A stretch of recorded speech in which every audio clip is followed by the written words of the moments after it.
وابتغ فيما آتاك الله الدار الآخرة ولا تنس نصيبك من الدنيا. അസ്സലാമു അലൈക്കും വറഹ്മത്തുള്ളാഹി വബറകാതുഹു. അൽഹംദുലില്ലാഹി റബ്ബിൽ ആലമീൻ വസല്ലല്ലാഹു വസല്ലമ അലാ അഷ്റഫിൽ മുർസലീൻ വഅലാ ആലിഹി വസഹ്ബിഹി അജ്മഈൻ. അമ്മാ ബഅദ്. പ്രിയം നിറഞ്ഞ ഖത്മുൽ ഖുർആൻ സഹോദരങ്ങളെ, 58-ാം അധ്യായം അൽ മുജാദിലയിലാണ് നമ്മളുള്ളത്. അൽഹംദുലില്ലാ. ഒപ്പം നമ്മൾ പുതിയ ജുസ്ഇലേക്ക് കടന്നു എന്നുകൂടെ ഓർത്തു വെക്കുക. 28-ാമത്തെ ജുസ്ഇലേക്ക് കടന്നു.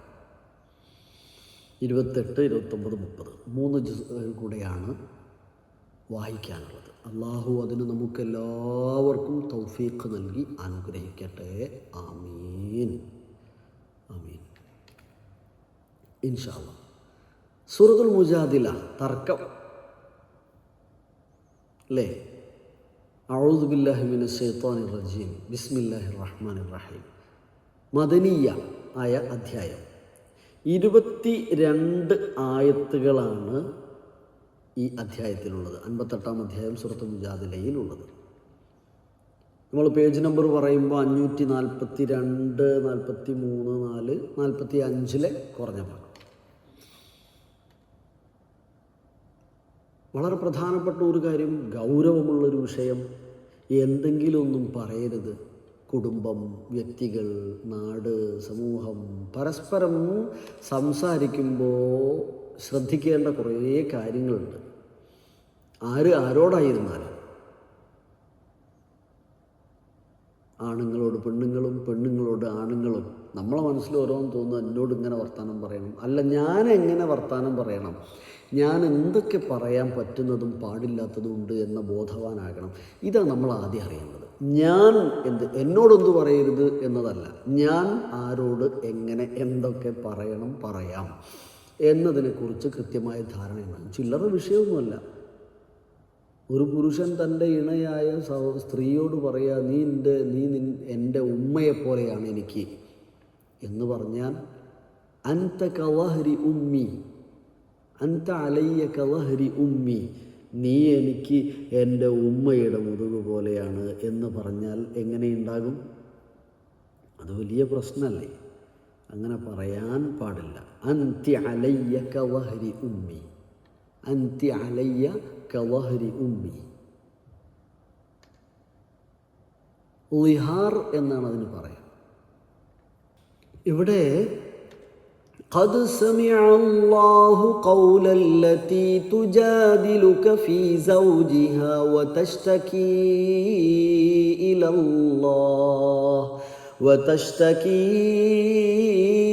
الله والله يسمع تحاوركما إن الله سميع بصير. 4 ആയത്തുകൾ പ്രധാനമായും ഈ വിഷയത്തിലേക്ക് ചേർത്ത് പറയുന്നു. ശേഷമുള്ള ആയത്തുകളും ഇതുമായിട്ട് തന്നെ ബന്ധമുള്ള ആയത്തുകളാണ്. തൻ്റെ ഇണയോട് ളിഹാറ് കാണിക്കുന്ന ആള്, അൻതി അലയ്യ കവഹരി ഉമ്മി, നമ്മൾ പറഞ്ഞല്ലോ. ഇവിടെ ഖദ് സമിഅ അല്ലാഹു കേട്ടിരിക്കുന്നു, അല്ലാഹു സുബ്ഹാനഹു വതആല കേട്ടിരിക്കുന്നു തൻ്റെ ഭർത്താവിൻ്റെ കാര്യത്തിൽ തർക്കിക്കുകയും അള്ളാഹുവിങ്കിലേക്ക് സങ്കടം ബോധിപ്പിക്കുകയും ചെയ്യുന്നവരുടെ വാക്ക്. വിഷമം പറയല്ലോ, അത് അള്ളാഹു കേട്ടിട്ടുണ്ട്. അള്ളാഹു നിങ്ങൾ 2 പേരുടെയും സംഭാഷണം കേട്ടുകൊണ്ടിരിക്കുകയാണ്. തീർച്ചയായും അള്ളാഹു എല്ലാം കേൾക്കുന്നവനും കാണുന്നവനുമാണ്. ശക്ക, ആവലാതിപ്പെട്ട് ശിക്കായത്ത് ബോധിപ്പിക്കുകയാണ് അള്ളാഹുവിനോട്. ആരായിരുന്നു ഇതെന്നറിയോ? ഖൗല ബിൻത് സാലബ. ജമീല എന്നാണ് പേര് എന്നൊക്കെ അഭിപ്രായപ്പെടുന്നുണ്ട്. പക്ഷേ ഖൗല എന്ന പേരാണ് പ്രസിദ്ധമായി പറയപ്പെടുന്നത്. അല്ലാഹു അഅലം. ഖൗല ബിൻത് സാലബ, അവരുടെ വിഷയത്തിലാണ് ഈ ഒരു കാര്യം വന്നിട്ടുള്ളത്. ഔസ് ബിൻ സാമിത്താണ് അവരുടെ ഭർത്താവ്. അപ്പം ഇവർ തമ്മിലുള്ള വിഷയമാണ്. അപ്പം എത്ര വലിയ വർത്തമാനമാണ് പറഞ്ഞതെന്ന് ആലോചിച്ച് നോക്കൂ. അങ്ങനെ പറയാൻ പാടില്ല. എങ്ങനെയാ അത് പറയാം? ഒരിക്കലും പറയാൻ പാടില്ലാത്ത കാര്യം. എത്ര ഗൗരവമുണ്ടെന്നറിയോ അതിൽ? തൊട്ടടുത്ത ആയത്തുകളിൽ നോക്കൂ നിങ്ങൾ. അല്ലദീന യുദാഹിറൂന മിൻകും മിൻ നിസാഇഹിം മാ ഹുന്ന ഉമ്മഹാതിഹിം. അങ്ങനെ ഉമ്മയാവാൻ പറ്റില്ല. ഉമ്മ എന്ന് പറഞ്ഞാൽ പ്രസവിക്കുന്ന, തന്നെ പ്രസവിച്ചതാണ് ഉമ്മയാവുക. നീ എനിക്ക് എൻ്റെ ഉമ്മയെ പോലെയാണ് എന്ന് പറയുന്നത് വലിയ പ്രശ്നമുള്ള വിഷയമാണ്. വഇന്നഹും ലയഖൂലൂന മുൻകറൻ മിനൽ ഖൗലി വസൂറ. വളരെ അരുതാത്ത കാര്യമാണ് അവർ പറഞ്ഞത്, വ്യർത്ഥമായ വർത്തമാനമാണ് അവർ പറഞ്ഞത്.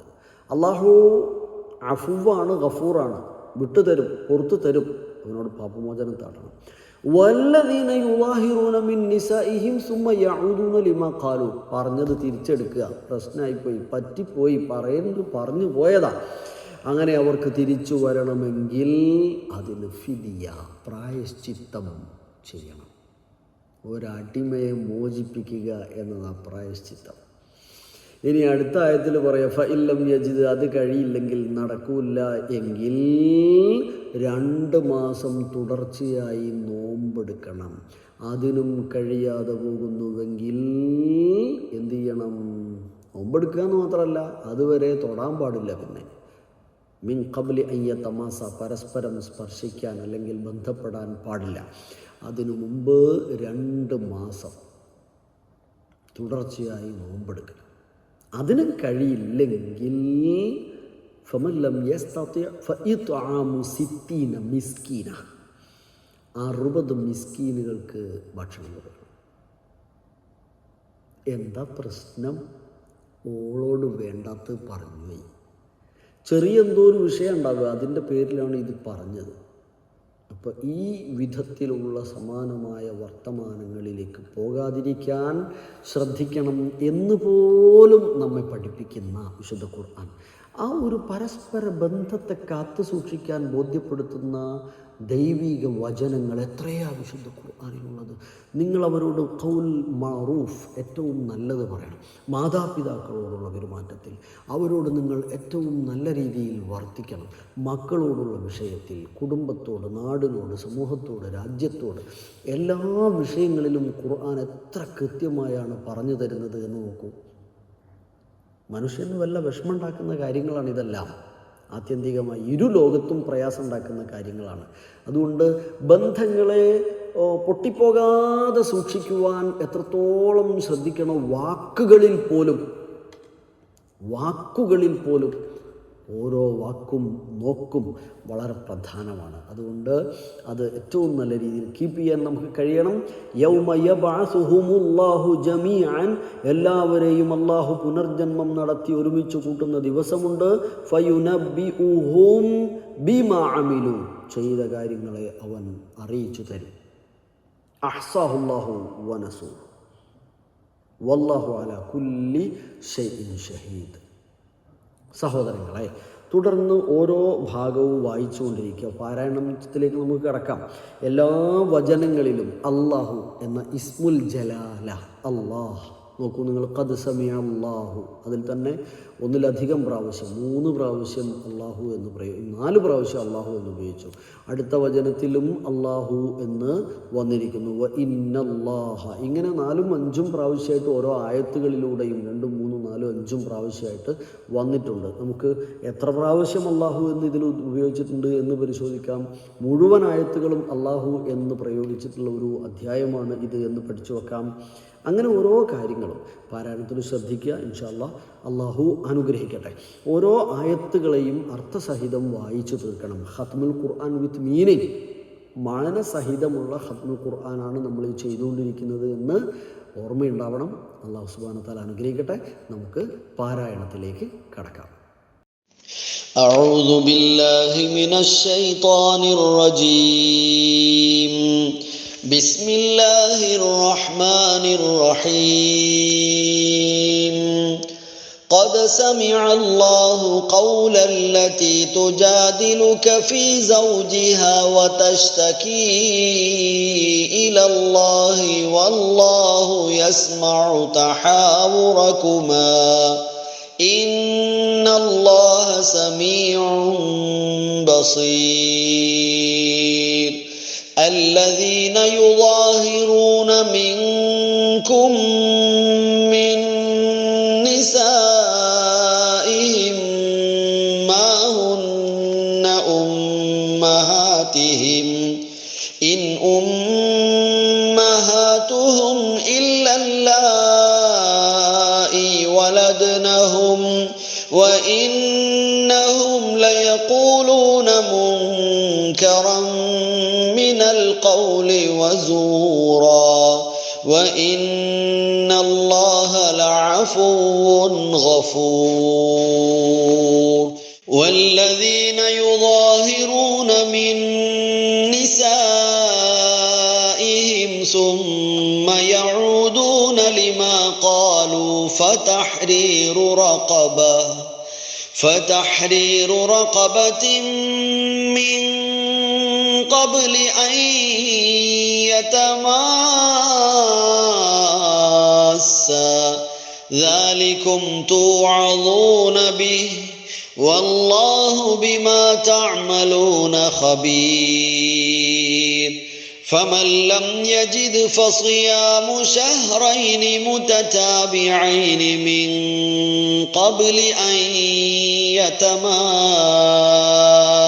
يتماسا فمن لم يستطع فإطعام 60 مسكينا ذلك لتؤمنوا بالله ورسوله وتلك حدود الله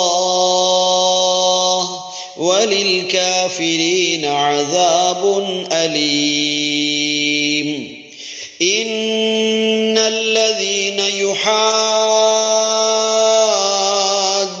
الله ورسوله كبتوا كما كبت الذين من قبلهم وقد أنزلنا آيات بينات وللكافرين عذاب مهين يوم يبعثهم الله جميعا فينبئهم بما عملوا أحصاه الله ونسوه والله على كل شيء شهيد ألم تر أن الله يعلم ما في السماوات وما في الأرض ما يكون من نجوى 3 إلا هو رابعهم ولا 5 إلا هو سادسهم ولا أدنى من ذلك ولا أكثر إلا هو معهم أينما كانوا ثم ينبئهم بما عملوا يوم القيامة إن الله بكل شيء عليم ألم تر إلى الذين نهوا عن النجوى ثم يعودون لما نهوا عنه ويتناجون بالإثم والعدوان ومعصية الرسول وإذا جاءوك حيوك بما لم يحيك به الله ويقولون في أنفسهم لولا يعذبنا الله بما نقول حسبهم جهنم يصلونها فبئس المصير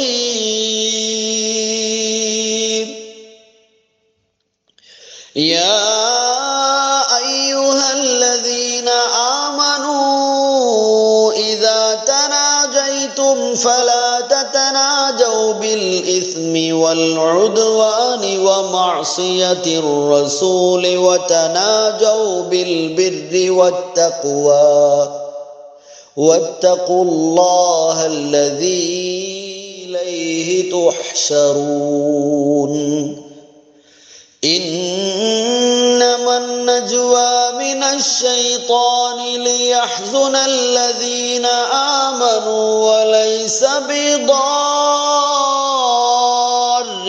شيئا إلا بإذن الله وعلى الله فليتوكل المؤمنون يا أيها الذين آمنوا إذا قيل لكم تفسحوا في المجالس فافسحوا يفسح الله لكم وإذا قيل انشزوا فانشزوا يرفع الله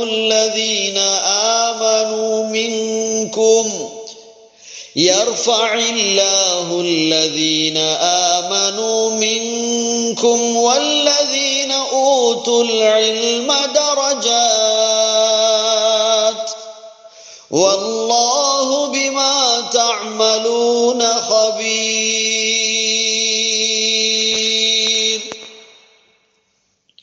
يا أيها الذين آمنوا إذا ناجيتم الرسول فقدموا بين يدي نجواكم صدقة ذلك خير لكم وأطهر فإن لم تجدوا فإن الله غفور رحيم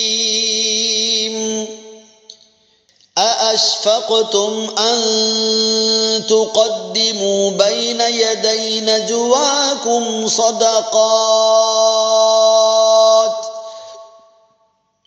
فإذ لم تفعلوا وتاب الله عليكم فأقيموا الصلاة وآتوا الزكاة وأطيعوا الله ورسوله والله خبير بما تعملون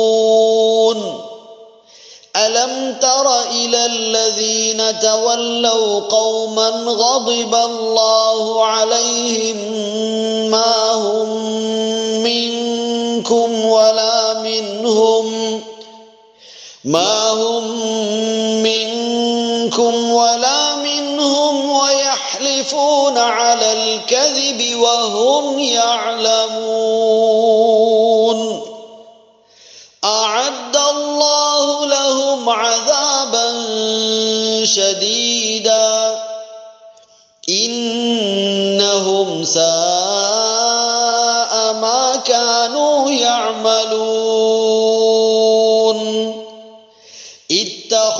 اتخذوا أيمانهم جنة فصدوا عن سبيل الله فلهم عذاب مهين لن تغني عنهم أموالهم ولا أولادهم من الله شيئا أولئك أصحاب النار هم فيها خالدون يوم يبعثهم الله جميعا فيحلفون له كما يحلفون لكم ويحسبون أنهم على شيء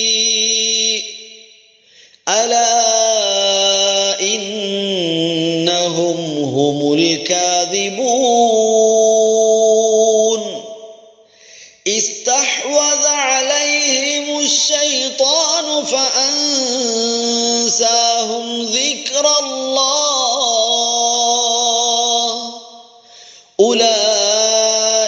حزب الشيطان ألا إن حزب الشيطان هم الخاسرون إن الذين يحادون الله ورسوله أولئك في الأذلين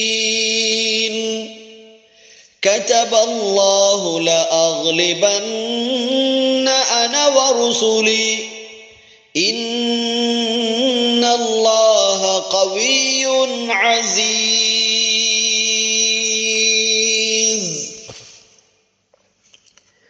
لا تجد قوما يؤمنون بالله واليوم الآخر يوادون من حاد الله ورسوله يوادون من حاد الله ورسوله ولو كانوا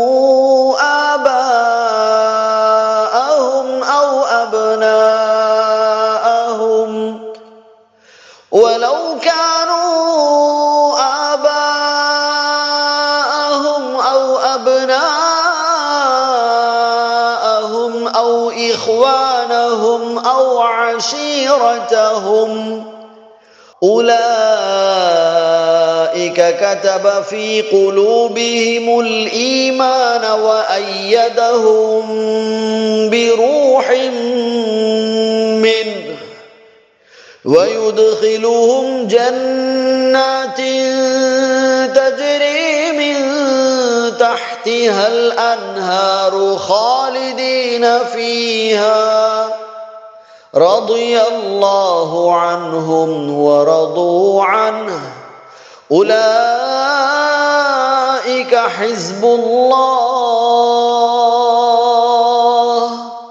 ألا إن حزب الله هم المفلحون